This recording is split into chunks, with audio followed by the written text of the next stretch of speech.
بسم اللہ الرحمن الرحیم۔ السلام علیکم۔ ناول غگ۔ زیغم نے اسے ایک جھٹکے سے اپنے قریب کیا تھا۔ یہ کیا حرکت تھی؟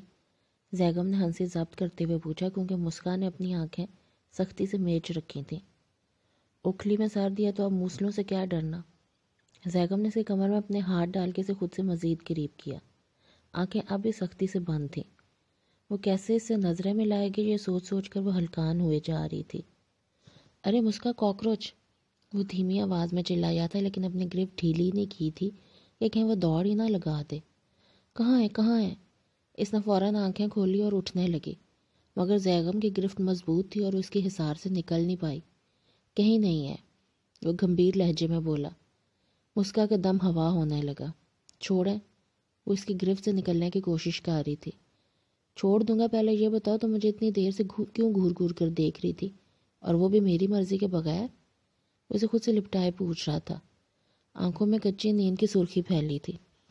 نہیں تو میں تو سو رہی تھی، وہ نظریں اس کے کشادہ سینے پہ جمائی بولی۔ یار کوئی بات نہیں، اب مجھے نہیں دیکھو گی تو کسے دیکھو گی؟ اجازت نامہ تو ہے تمہارے پاس مجھے دیکھنے کا، لیکن چھپ چھپ کے نہیں، کھلے عام دیکھا کرو۔ زیغم نے اس کا چہرہ اونچا کیا۔ ٹھیک ہے، کل سے کھلے عام دیکھوں گی، ابھی چھوڑیں۔ اس نے زیغم کے سینے پہ ہاتھ رکھ کے اسے خود سے دور کرنے کی ناکام کوشش کی۔ اس کی بات پر وہ ہنس دیا۔ پکا؟ اس سے اس کی آنکھوں میں جھانکا۔ وہ اس کی نظروں سے نروس ہونے لگی تو نظریں جھکا گئی۔ مسکا؟ مسکا کو اپنا نام کبھی اتنا خوبصورت نہیں لگا جتنا آج لگا تھا۔ اس نے زیغم کی طرف دیکھا۔ وہ اپنی آنکھوں میں محبت کا جہان لیے سے ہی تک رہا تھا۔ اس کے گرد بندہ حصار کھول چکا تھا، مگر وہ اپنی جگہ سے ہل تک نہ سکی۔ یہی محبت تھی جو ان کے دلوں پہ اپنے قدم جما چکی تھی۔ نگاہوں کے اس تصادم نے چھپے ہوئے جذبے ایک دوسرے پہ افشاں کر دیے۔ اب کون تھا جو محبت کی اس کھلی کتاب کو پڑھنے سے انکار کرتا؟ وہ دونوں بھی نہیں کر سکتے تھے۔ مسکا کے جی چاہا وہ اسے یوں ہی پکارتا رہے اور وہ سنتی رہے۔ یہ آواز تاحیات اس کی آنکھوں میں رس گھولتی رہے۔ یہ چہرہ کبھی اس کی نظروں سے دور نہ، اور وہ کھلی آنکھوں سے اس کے ساتھ رہنے کا خواب دیکھتی رہے۔ اس ایک لمحے نے اس کے دل کا ڈر خوف کہیں دور پھینک دیا تھا۔ اب تو صرف محبت رہ گئی تھی، اور محبت تو ہمیشہ سے نڈر رہی ہے۔ محبت نے اسے بھی نڈر کر دیا تھا۔ اس نے ہاتھ بڑھا کر نرمی سے اس کے بال پیچھے کیے۔ زیغم مسکرا دی اور اس کا ہاتھ اپنی گرفت میں لے لیا۔ تم میرے لیے بہت اہم ہو، بالکل ویسے جیسے جسم کے لیے روح، سیاہ آسمان کے لیے چاند، بنجر زمین کے لیے بارش، جیسے زیغم کے لیے مسکا۔ زیغم کی آواز اس کی سماعتوں میں رس گھول رہی تھی۔ مسکا کے لیے پہلے نظریں اٹھانا مشکل تھی، اب نظریں جھکانا۔ وہ اس کی آنکھوں میں دیکھتی جا رہی تھی۔ تم کچھ نہیں کہو گی؟ زیغم نے اس کے چہرے کو اپنے ہاتھوں کے پشت سے چھوا۔ کیا؟ مسکا نے سر پر دوڑتی دھڑکنوں پہ قابو پایا۔ جو میں سننا چاہتا ہوں، وہ ایک گہری سانس خارج کرتے ہوئے بولا۔ آپ؟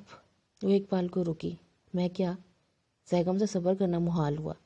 آپ بہت اچھے ہیں، جیسے… وہ بولتے بولتے خاموش ہوئے اور ایک بھرپور نظر زیغم پہ ڈالی۔ جیسے… اس کی سماعتیں آگے سننے کو بےتاب ہوئیں۔ جیسے صاف گھاس پہ سانپ ریگتا، صاف پانی میں مینڈک، وہ شرارت سے بولی۔ ہیں؟ زیغم کے چہرے کے ٹیڑھے میرے زاویے دیکھ کے وہ کھلکھلا کر ہنستی۔ تم چل رہے ہو نا میرے ساتھ؟ ناشتے کے دوران زمان خان نے اس سے پوچھا۔ آج انہوں نے واپس جانا تھا، اس لیے وہ چاہتے تھے کہ ان کے ساتھ ہی چلے۔ نہیں بابا، میں ابھی نہیں جا سکتا۔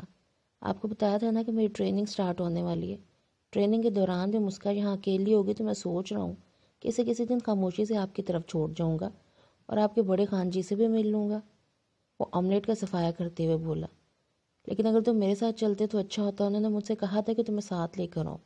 اب تم نہیں جاؤ گے تو مجھے ڈر ہے کہ ایک بار پھر سے شک نہ ہو جائے۔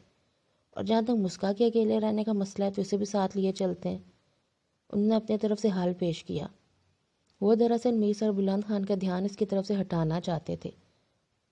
اگر انہیں اس بات کی ذرا سی بھی بھنک پڑ گئی تو اس مسئلے کو جرگے میں ایک بار پھر اٹھانے کے لیے ایک پل نہیں لگائیں گے، اور وہ حالات کو اس نہج پہ نہیں لانا چاہتے تھے۔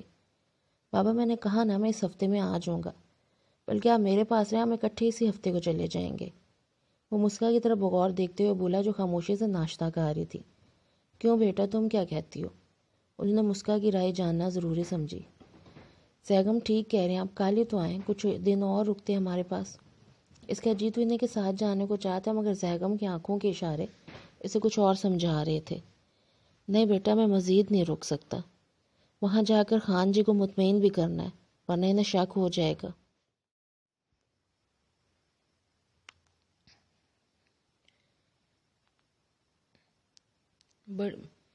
پہلے ہی بڑی مشکل سے ہم نے اس کو دبایا ہے۔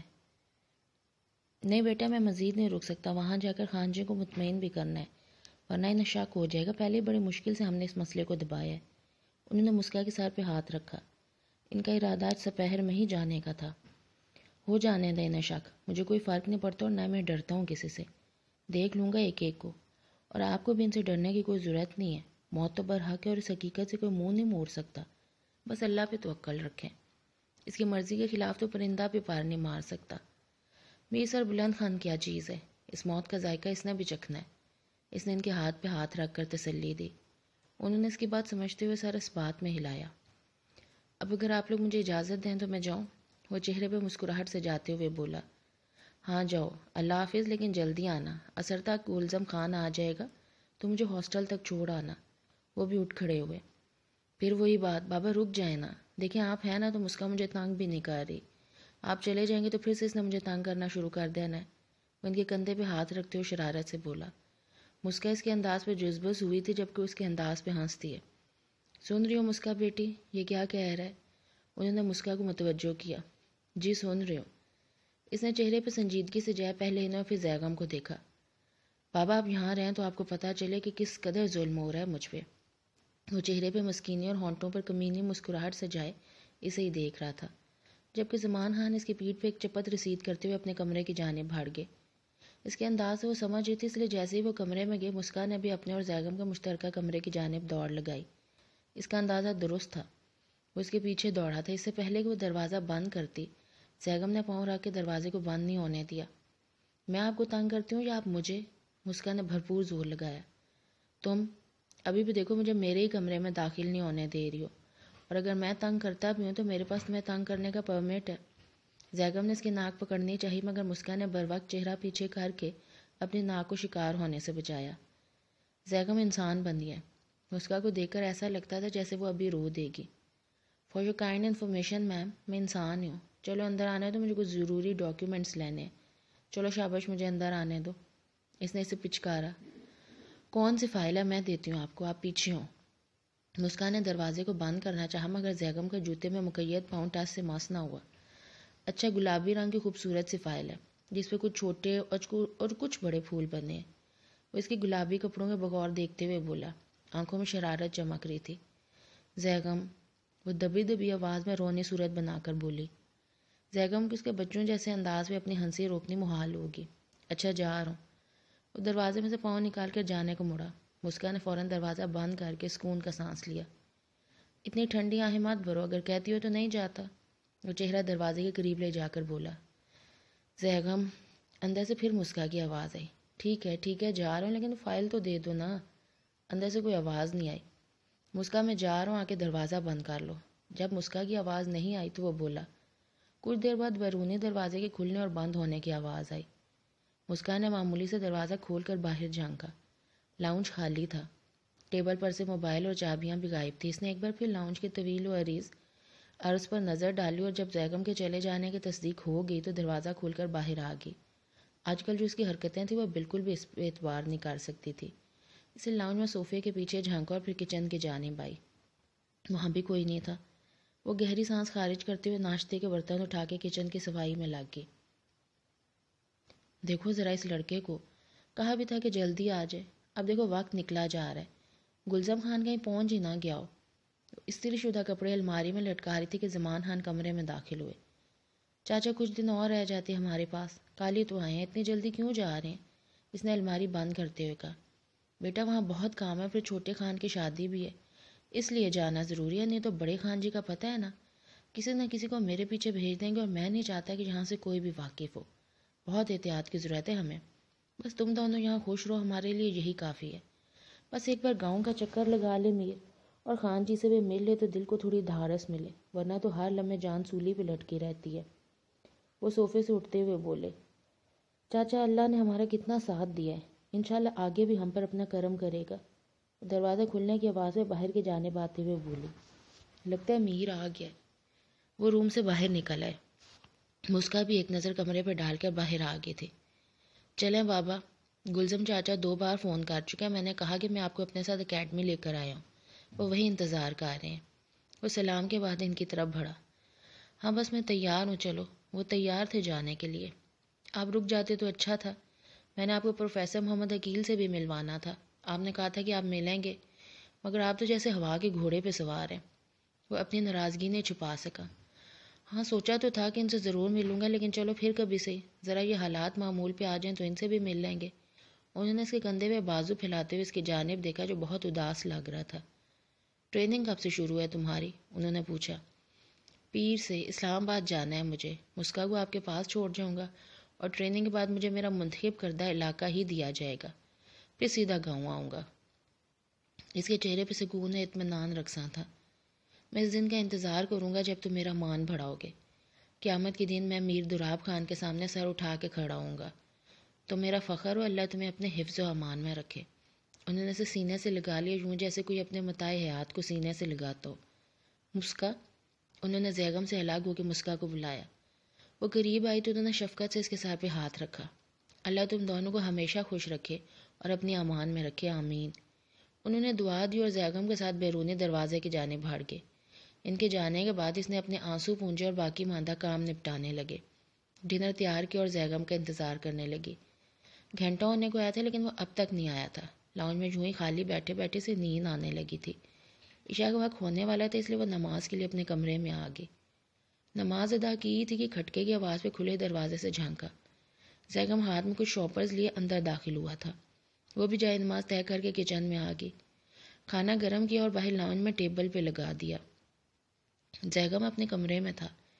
شاپر صوفے پہ رکھے تھے۔ اسے تجسس ہوا۔ شاپرز کھول کر دیکھے تو کچھ لیڈیز ڈریسز تھے، ایک فینسی اور 2 سمپل، ساتھ ایک جیولری باکس بھی تھا۔ دوسرے شاپر میں شو باکس تھا۔ اسے نکال کے دیکھنا مناسب نہ سمجھا اور شاپرز ایک طرف رکھ دیے۔ کچھ دیر وہیں بیٹھ کر اس کے باہر آنے کا انتظار کرنے لگی۔ جب وہ باہر نہ آیا تو کمرے کی جانب آئی۔ اس نے دروازے پہ نوک کیا مگر اندر سے کوئی رسپانس نہیں آیا تو اس نے دروازہ کھول کر اندر جھانکا۔ وہ سامنے ہی چھوٹی سی ڈریسنگ ٹیبل کے سامنے براؤن ٹی شرٹ اور بلیک ٹراؤزر میں کھڑا بال برش کر رہا تھا۔ کھانا یہیں لے آؤں؟ مسکا نے وہیں سے کھڑے کھڑے پوچھا۔ نہیں، آ رہا ہوں، مختصر جواب آیا۔ الماری میں صبح تک پڑے ڈریسز جو اس نے یہاں لا کر رکھ دیے تھے وہاں موجود نہیں تھے، جس کا مطلب تھا کہ وہ واپس اپنے کمرے میں شفٹ ہو گئی ہے۔ یہ دیکھ کر اس کا موڈ خراب ہوا تھا۔ وہ جانتا تھا کہ ان کی شادی نارمل شادیوں سے قدرے مختلف تھی۔ یہ بھی صحیح تھا کہ اگر باتور خان اس کے ہاسٹل تک نہ پہنچا ہوتا تو سیٹل ہونے تک اسے یہاں لے کر نہ آتا، لیکن جب آئی گئی تھی تو وہ ایک نارمل لائف گزارنا چاہتا تھا، مگر اس کی جھجک دے کے چپ تھا۔ اب اس کے رویے کو لے کے وہ حیرانی کا شکار تھا۔ مسکا پلٹ کر جا چکی تھی۔ اس نے برش ڈریسنگ ٹیبل پہ تقریباً پٹخ دیا اور لائٹ آف کر کے روم سے باہر آ گیا۔ باہر وہ لاؤنج میں صوفے پہ بیٹھی اس کے انتظار کر رہی تھی۔ دونوں کھانا بالکل خاموشی سے کھا رہے تھے۔ مسکا نے اس کی خاموشی کو محسوس کرتے ہوئے کئی بار اس کی جانب دیکھا، مگر وہ یوں ظاہر کر تھا جیسے اس کے علاوہ وہاں کوئی اور موجود ہی نہ ہو۔ اگر اس کا معمول یہی خاموشی ہوتی تو اتنی حیرت کا شکار نہ ہوتی، کیونکہ روزانہ ڈنر کے دوران اسے سارے دن کے متعلق کچھ نہ کچھ پوچھتا رہتا، لیکن آج معمول جیسا کچھ بھی نہیں تھا۔ اس کی ہمت نہیں پھاڑی تھی کچھ بولنے کی، اس لیے وہ بھی خاموشی سے کھانے کی جانب متوجہ ہوگی۔ کل ہم نے پروفیسر محمد عقیل کی طرف جانا ہے، انہوں نے ڈنر پہ انوائٹ کیا، میں کچھ ڈریسز لایا ہوں، شوز اور جیولری بھی ساتھ ہے، کل 7 بجے تک تیار ہو جانا۔ کھانا کھانے کے بعد وہ اپنے روم میں جاتے ہوئے بولا، یہ کہہ کے وہ رکا نہیں۔ ٹھیک ہے۔ مسکان نے اس کے برف لہجے کی ٹھنڈک کو اپنے دل پہ جمتے محسوس کیا۔ صبح تک تو ٹھیک تھا، اکیڈمی جاتے وقت بھی اس کا رویہ ٹھیک تھا۔ اس کے خیال سے شاید وہ اس بات پہ خفا تھا۔ اس نے خاموشی سے برتن اٹھا کے کچن میں رکھے، ساتھ ہی قہوہ بنا اور کپ لیے اس کے روم میں آیا۔ وہ کھڑکی کھولے نہ جانے کیا تلاش کر رہا تھا۔ قہوہ قریب آ کے اس نے کپ اس کے سامنے کیا۔ وہاں ٹیبل پہ رکھ دو، وہ بنا اس کی جانب دیکھے بولا۔ اب تو اسے یقین ہو گیا تھا کہ وہ کسی بات کو لے کر اس سے ناراض ہے۔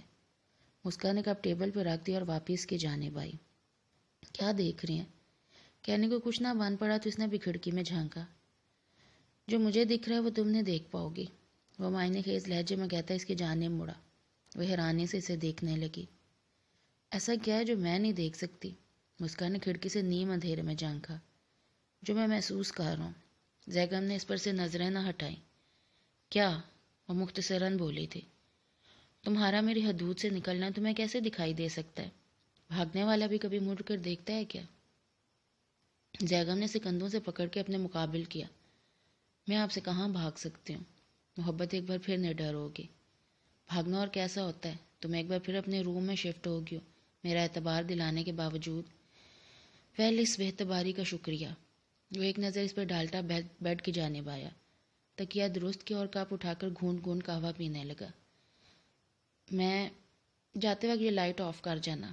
وہ اس کی بات کاٹ کر دو ٹوک میں انداز میں کہتا رخ موڑ گیا، جس کا مطلب تھا کہ اب تم جا سکتی ہو۔ مسکا کو اپنے رویے کے بدصورتی کا احساس ہوا۔ حالانکہ کل رات زیگم نے اسے جو مان اور بھروسہ دیا تھا اس کے بعد تو بے اعتباری کی کوئی گنجائش ہی نہیں رہتی تھی، مگر اب کیا؟ وہ خاموشی سے لائٹ آف کرتی روم سے باہر آ گئی۔ دل ہر چیز سے اچاٹ ہونے لگا تھا۔ کچن میں آ کے اس نے برتن دھوئے اور تمام لائٹس آف کرتی روم میں آ گئی۔ نائٹ بلب کی خوابناک روشنی میں ایک پل تو اسے کچھ بھی سجھائی نہیں دیا۔ تھوڑی دیر بعد جب آنکھیں مدھم روشنی سے مانوس ہوئی تو وہ بیڈ کی جانب آئی تھی۔ تکیہ درست کر کے وہ دائیں جانب کروٹ لے کر لیٹ گئی۔ آنکھیں موننے سے پہلے ایک بار پیچھے مڑ کر بے خبر سوئی ہوئی زیگم پہ نظر ڈالی۔ مسکراہٹ نے ایک پل کو اس کے لبوں کو چھوا، پھر واپس مڑ کر آنکھیں موند لیں۔ فجر کی اذان کی آواز سے زیگم کی آنکھ کھلی تو اپنے قریب سوئی ہوئی مسکا کو حیرت سے دیکھا۔ اسے لگا جیسے وہ کوئی خواب دیکھ رہا ہے۔ وہ قریب کھسک کے اسے بغور دیکھنے لگا۔ سانسوں کے مدھم رفتار سے یقین دلا رہی تھی کہ یہ خواب نہیں ہے۔ اس نے مسکا کے چہرے کو چھوا تو مسکراہٹ آپ ہی آپ اس کے لبوں کا حصہ بنی تھی۔ وہ دھیرے سے اٹھ کے وضو کرنے کے گھر سے واش روم کی طرف بھاگ گیا۔ وہ گاؤں آ تو گئے تھے مگر ابھی تک حویلی کا چکر نہیں لگایا تھا۔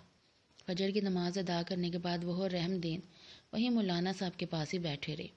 گاؤں کے ایک دو اور بزرگ بھی وہیں بیٹھے تھے۔ جب وہ دونوں بزرگ بھی اٹھ کر چلے گئے تو مولانا صاحب نے زمان خان کی جانب دیکھا تو جو بہت خاموش لگ رہے تھے۔ کیسے ہو زمان خان؟ کچھ پریشان لگ رہے ہو؟ سنا تو میر سے ملنے شہر گئے تھے، خیریت سے ہے وہ؟ کافی وقت ہو گیا اس نے چکر نہیں لگایا۔ مولانا صاحب نے زمان خان کے پریشان چہرے کو دیکھ کر پوچھا۔ رحم دین بھی زمان خان کی طرف دیکھنے لگا۔ وہ جانتے تھے کہ وہ کس لیے پریشان ہے۔ مولانا صاحب بس آپ دعا کیا کریں، اللہ میں اس آزمائش میں سرخرو کرے۔ میں تو تھکتا جا رہا ہوں، ان ظالموں کے ظلم و بربریت سے تو میں واقف ہوں۔ آپ دعا کریں اللہ ہمارے بچوں کو ان سے اپنے حفظ و امان میں رکھے۔ مجھے تو رہ کے یہ پریشانی کھائی جا رہی ہے۔ جب خان جی مجھ سے میر کا پوچھیں گے تو میں کیا کہوں گا؟ سب کچھ تو آپ کے سامنے ہے۔ کہہ دینا کہ آ جائے گا، ویسے بھی تم بتا رہے تھے کہ وہ آنے کا کہہ رہے۔ ویسے بھی وہ شادی میں مگن ہے، اس طرف دھیان کام ہی جائے گا۔ رحم دین ان کی پریشانی دیکھ کر کہا۔ رحم دین ٹھیک کہہ رہا ہے، کب آ رہا ہے میر؟ مولانا صاحب نے پوچھا۔ کل آنے کو کہا ہے، میں تو ساتھ ہی لانا چاہ رہا تھا مگر وہ ضد تھا کہ کل آئے گا۔ کہہ رہا تھا مسکا کو بھی یہیں چھوڑ کر جائے گا، اس کی ٹریننگ شروع ہو رہی ہے، میر کو اسلام آباد روانہ ہوگا۔ زمان خان نے باری باری دونوں کو دیکھا۔ مسکا کے یہاں آنے پہ رحم دین اور مولانا صاحب کے چہروں سے پریشانی چھلکنے لگی۔ یہ کیا کہہ رہے ہو؟ مسکا یہاں کیسے آ سکتی ہے؟ یہاں حالات ٹھیک نہیں اور وہ مسکا کو یہاں چھوڑنے کی بات کر رہا ہے۔ یہ بھلا کیسے ممکن ہے؟ تم اچھی طرح جانتے ہو کہ جرگے کا آخری فیصلہ کیا تھا، پھر بھی تم نے سمجھایا نہیں۔ رحم دین کو نئی پریشانی نے آ گھیرا۔ کہا تھا مگر مسکا کا وہاں اکیلے رہنا بھی مناسب نہیں، آس پڑوس سے بھی کوئی شناسائی نہیں ہے۔ وہ بھی اس پہلو پہ سوچ سوچ کے پریشان ہوئے جا رہے تھے۔ یہ بات بھی درست ہے، مسکا بیٹی کا اکیلے رہنا بھی مناسب نہیں، وہ بھی اتنا عرصہ۔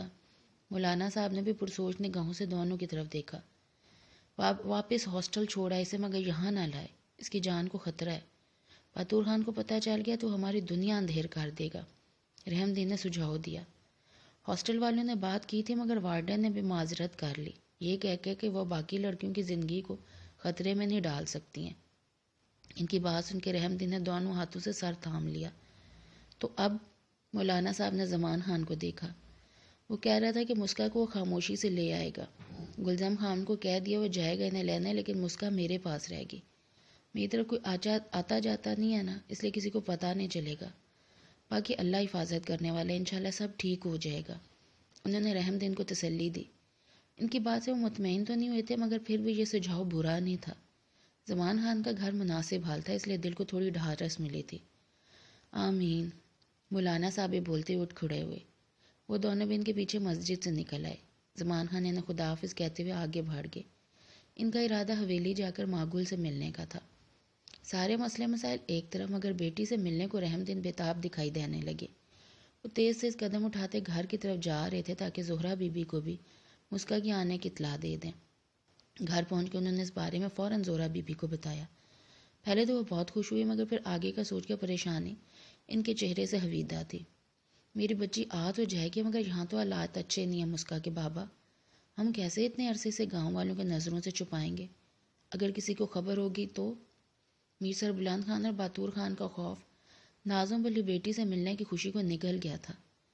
اتنا وقت گزر گیا، انہوں نے خواہش کو تھپک تھپک کر سلا دیا تھا، مگر آج اس کے آنے کی جہاں خوشی تھی وہاں اسے ہمیشہ کے لیے کھو دینے کا ڈر بھی تھا۔ ہاں، لیکن وہ زمان خان کے پاس رہے گی، اس کی طرف ہمارے اور ماگل کے علاوہ اور کوئی جاتا بھی نہیں ہے۔ دن میں تالا لگے رہے گا تو کسی کو شک نہیں ہوگا، بس اللہ سے دعا کرو کہ یہ کٹھن وقت گزر جائے، پھر میر نے بھی یہیں آ جانا ہے۔ اللہ ہم پر اپنا رحم کرے، ہم نے یہ معاملہ اللہ کے سپرد کیا، وہی ہمارے بچوں کا حامی و ناصر ہو۔ ان کی بات کے اختتام پہ وہ بولی تھی، آمین۔ ناشتہ تیار ہے یا انتظار کرنا پڑے گا؟ انہوں نے پوچھ کے آسمان کی جانب دیکھا۔ جاڑے کی آمد سے موسم اچھا ہونے لگا تھا، کہیں کہیں سیاہ بادل اپنا پہرا جمائے دکھائی دے رہے تھے، ہلکی ہلکی ہوا چل رہی تھی۔ باہر چارپائی پہ بیٹھ کے زہرا بی بی باورچی خانے کی جانب آ گئی، ان کے لیے ناشتہ تیار کیا اور ٹرے لیے باہر آ گئی۔ ٹرے انہوں نے چارپائیوں کے درمیان رکھی چھوٹی سے ٹپائی پہ رکھ دی اور دونوں ہلکی پھلکی باتوں کے دوران ناشتہ کرنے لگے۔ ناشتے کے بعد زہرا بی بی تو برتن اٹھا کے کچن میں چلی گئی، جبکہ وہ کام پہ جانے کی تیاری کرنے لگے۔ ان کے جانے کے بعد زہرا بی بی مکی کے ڈربے کی جانب آئیں، نیچے جھک کے انہوں نے ڈربے کا دروازہ کھول دیا۔ ڈربے کی مالکن کمال کی پھرتی سے باہر آئی تھی اور پورے صحن میں چکر کھانے لگی۔ سفید بطخ اپنے جوہر دکھانے سے باز نہ آئی تھی اور صحن میں رکھی چیزوں کو منہ سے دھکیل دھکیل کر دیواروں کے قریب لے جانے لگی۔ انہوں نے مسکراتے ہوئے اسے دیکھا اور اپنے کام میں جت گئیں۔ زیگا نے اسے شام 7 بجے تک ریڈی رہنے کو کہا تھا۔ لنچ وہ اکیڈمی میں ہی کرتا تھا، آج اکیڈمی میں اس کا لاسٹ ڈے بھی تھا، اس لیے وہ کہہ کر گیا تھا کہ وہ 6 بجے تک گھر آ جائے گا۔ اس نے جلدی جلدی ادھر ادھر بکھری چیزیں سنبھالی۔ اپنے لیے لنچ پہ وہ کوئی خاص انتظام نہیں کرتی تھی، اس لیے کچن صاف کیا، پھر اپنے اور زیگم کے کپڑے پریس کیے۔ ابھی ٹائم بہت ہے، اس لیے کچھ دیر آرام کے گھر سے روم میں آ گئی۔ نیند اسے بہت جلد آ جایا کرتی تھی، تھوڑی دیر آرام کے گھر سے اگر لیٹتی بھی تو اچھی خاصی نیند کر کے اٹھتی تھی۔ زہرا بی بی کو اس کی بے وقت کی سونے کی عادت بالکل پسند نہیں تھی۔ ابھی بھی بیڈ پہ لیٹتے ہی وہ نیند کی وادیوں میں کھو گئی تھی۔ ظہر کے قریب قریب اس کی آنکھ کھلی، اٹھ کر نماز ادا کی، بھوک کا احساس بیدار ہوا تو کچن میں آ گئی۔ فریج سے رات کے بچی ہوئی سبزی نکال کے گرم کی، ایک روٹی بنا کے وہیں کچن میں کھا کر لاؤنج میں آ گئی۔ گھر میں اتنا کام ہوتا نہیں تھا، اس لیے جلدی فارغ ہو کر بور ہوتی رہتی۔ آگے پڑھنے کو جی بھی چاہتا تھا، مگر فی الحال حالات اجازت نہیں دے رہے تھے۔ اس نے ایک دو بار زیگم سے یونیورسٹی میں ایڈمیشن کا ذکر بھی کیا، مگر حالات کے پیش نظر اس کے گھر سے زیادہ باہر نکلنے کے حق میں نہیں تھا، اس لیے پھر اس نے دوبارہ ذکر نہیں کیا۔ ابھی بھی کافی وقت پڑا تھا، اس لیے وہ ایک بار پھر سے لیٹ گئی، صوفے پہ لیٹ کے چھت کو گھورتے ہوئے اب تک کے حالات کے متعلق سوچنے لگی۔ خوشی سے اس بات کی بھی تھی کہ وہ گاؤں جا رہی ہے، مگر اس گھر کی عادت اور گھر والے سے اس قدر انسیت ہو گئی تھی کہ الگ ہونے کے خیال سے دل میں ہول اٹھ رہے تھے۔ ادھر ادھر کے خیالوں میں وقت گزرنے کا احساس ہی نہیں ہوا۔ اثر پڑنے کے بعد کچھ دیر تلاوت کی، پھر آہستہ آہستہ اس نے اپنی تیاری شروع کی۔ فریش ہونے کے بعد کپڑے تبدیل کیے۔ شاکنگ پنک کلر کا ڈریس اس نے اپنے لیے منتخب کیا۔ کلر بہت ڈارک تھا، اس لیے اس کی رنگت دمکنے لگی تھی۔ خوبصورت سا نازک کندن کا سیٹ جس میں شاکنگ پنک کلر کے چھوٹے بڑے نگ جڑے تھے، اس کی سراہی دار گردن پہ سج گیا تھا۔ میک اپ کے نام پہ آئی لائنر لگایا جو اماں نے سامان میں بھیجا تھا۔ ایک کاجل بھی تھا مگر اس نے رہنے دیا۔ سلکی بالوں کو جوڑے کی شکل میں باندھ کر کیچر لگا دیا۔ اس نے اتنا ڈارک کلر کبھی نہیں پہنا تھا، اس لیے ڈریس بہت اوور لگ رہا تھا، حالانکہ شرٹ پہ کام اتنا زیادہ نہیں تھا۔ ایک آخری نظر آئینے میں دمکتے اپنے وجود پہ ڈالی۔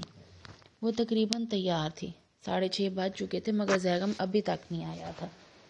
وہ اپنے روم میں آ گئی، الماری کھول کے یوں ہی بلا وجہ چیزوں کو ادھر ادھر کرنے لگی۔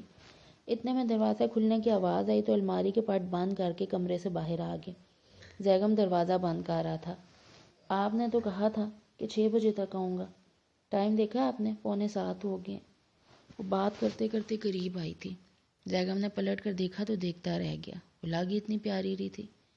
چہرے پہ نہ کوئی گلال نہ غازہ، مگر چہرے کی چمک آنکھوں کو خیرہ کر رہی تھی. چہرے کی طرح بکھری لٹیں اپنے ہی زم میں تھیں. دونوں کے درمیان رہا سا فاصلہ بھی زیگم نے پھرتی سے مٹا دیا. اب تیار ہو جائیں. وہ اس کی نظروں کی تپش سے گھبرا کے پلٹنے لگی. میں بھی تیار ہو جاؤں گا، پہلے آپ کی تیاری کو تو نمبر دے دوں. تم ہر روز میرے کیے گئے وعدے میں درار ڈالنے کا سامان کر دیتی ہو، پھر گلہ بھی مجھ سے کرتی ہو کہ بلا وجہ تمہیں تنگ کرتا ہوں. زیگم نے اس کا چہرہ ہاتھوں کے پیالے میں لے کر اس کے بال کیچر کی قید سے آزاد کیے، جبکہ مسکان نظریں جھکا گئی. اب نظریں جھکانے کا کیا فائدہ؟ جو کرنا چاہتی تھی وہ تو کر ہی دیا تم نے. زیگم نے اس کے چہرے کی طرف آوارہ لٹوں کو پیچھے کیا. کیا کیا ہے میں نے؟ اسے مزید سننا چاہتی تھی. مجھ پہ جادو. اس نے اس کے گرد حصار تنگ کیا. زیگم کیا کر رہی ہے؟ میرے کپڑے خراب ہو جائیں گے. وہ اس کا حصار سے نکلی اور اس کے ہاتھ سے کیچر لے کر بال دوبارہ جوڑے کی شکل میں باندھ دیے. ہو جائیں خراب؟ میرا موڈ تو نہیں رہا اب جانے کا. اس نے اسے بازو سے پکڑنے کی کوشش کی، مگر مسکان اس کی کوشش کامیاب نہیں ہونے دی اور کمرے کے جانب بڑھ گئی. زیگم بھی ایک ٹھنڈی سانس خارج کرتا اپنے کمرے میں آ رہا. تیار ہو کر باہر آیا تو مسکا کو باہر لاؤنج میں اپنا انتظار کرتے پایا. مسکرا کر اس کی طرف بڑھا. بلیک شلوار سوٹ اور ڈارک گرے کلر واسکٹ میں اس کے دل کی رفتار بڑھا گیا تھا. وہ بے دھیانی میں سے دیکھ رہی تھی. اسے اس طرح خود کو بغور دیکھنے پر زیگم کے دل میں پھول کھل گئے تھے. کیا خیال ہے؟ میں اور آج تم کہیں نہیں جاتے، ایک دوسرے کو دیکھنے کی رسم پوری کر لیتے ہیں. اس کے پاس بیٹھ کے اس کے کندھے سے کندھا ٹکرا کر بولا. جی نہیں چلیں. وہ فوراً اٹھی، مبادہ اسے پھر سے نہ پکڑ لے. وہ بھی ہنستے ہوئے اٹھ کھڑا ہوا. پروفیسر محمد عقیل اور ان کی فیملی ان کا انتظار کر رہے تھے. وہ سب مسکا سے بہت محبت سے ملے. زیگم، یہ ہماری بیٹی تو ہو بہو خزیمن بھابھی ہیں. لگتا ہے وہ ایک بار پھر سے ہمارے سامنے آ گئی ہوں. روما بیگم مسکا کو ساتھ لگاتے ہوئے بولی. زیگم دھیرے سے مسکرا دیا، جبکہ مسکا ان کی بات سن کے بہت حیران ہوئی. وہ سب لاؤنج میں آ گئے تھے. سبھی اس خوبصورت جوڑے کو دیکھ کے بہت رشک سے دیکھ رہے تھے. خاص طور پہ پروفیسر محمد عقیل کے بڑے بیٹے کی چھوٹی صاحبزادی اسی ادھیڑ بن میں لگی تھی کہ دلہا زیادہ پیارا ہے یا دلہن. مسکا نے اس کی محویت نوٹ کرتے ہوئے اسے اپنے پاس بلایا. وہ بھی بھاگ کے اس کے پاس آئی تھی. اس نے اسے اپنے پاس بٹھا لیا. آنٹی، میں نے انہیں دیکھا نہیں، مگر بابا بھی کہتے ہیں کہ مسکا بالکل میری ماں جیسی ہے. وہ بھی اسی کو دیکھ رہا تھا. تمہارے بابا بالکل ٹھیک کہتے ہیں، لیکن اتنی مماثلت کی وجہ کیا ہے؟ انہوں نے حیرانی سے پوچھا. ایکچولی مسکا میری خالہ زاد ہیں، میری مدر ان کی خالہ لگتی ہیں. زیگم کے بتانے پر سبھی کو بہت خوشی ہوئی، جبکہ مسکا اس حقیقت سے نا واقف تھی، اس لیے اپنی حیرانی نہ چھپا سکی. زیگم نے اس کی حیرانی محسوس کر کے مسکرا کر اسے اشارہ کیا. ماشاء اللہ، اللہ جوڑی سلامت رکھے. رحمہ بیگم نے دل سے دعا دی. وہاں موجود سبھی لوگوں نے آمین کہا. ارے بھائی بیگم، کیا صرف باتوں پہ ڈر کھائیں گی کیا؟ ان کی بات پہ مسکراتے ہوئے اٹھ کھڑے ہوئے. زیگم اور پروفیسر محمد عقیل باتوں میں مگن ہو گئے، جبکہ مسکا فاطمہ کی معصومانہ باتوں کے جواب دینے لگی. ایک پرلطف ڈنر کے بعد زیگم نے جانے کی اجازت چاہی. مسکا نے بھی اس کی تقلید کی. انہوں نے بہت روکنا چاہا، مگر ٹائم کافی ہو گیا تھا. زیگم نے انہیں اپنی ٹریننگ کا بتا دیا تھا. روما بیگم نے اسے مسکا کو یہیں چھوڑ کر جانے کو کہا، مگر اس نے سہولت سے انکار کر دیا. روما بیگم نے دونوں کو تحائف دیے، جس کا انہوں نے شکریہ ادا کیا اور اجازت طلب کی. زیگم سبھی سے ملتا ہوا گاڑی میں جا بیٹھا اور گاڑی سٹارٹ کی. مسکا بھی سب سے مل کے اس کے برابر آ بیٹھی. راستہ خاموشی سے کٹا. مسکا بھی تو نیند غالب ہونے لگی تھی. گھر پہنچ کے مسکا نے فوراً چینج کیا اور بستر میں گھس گئی. زیگم نہ جانے کچن میں کیا کہہ رہا تھا، اس نے دھیان نہیں دیا. اس کے ساتھ اسٹوری کا اینڈ ہوتا ہے. سین اس لیے اینڈ نہیں کروں گی کیونکہ آپ لوگوں کو اس کا انتظار رہے گا. سین اینڈ کر دیا تو پھر انتظار ختم ہو جائے گا، اس لیے سین کو یہیں چھوڑیں گے اور اینڈ کرتے ہیں. اللہ حافظ.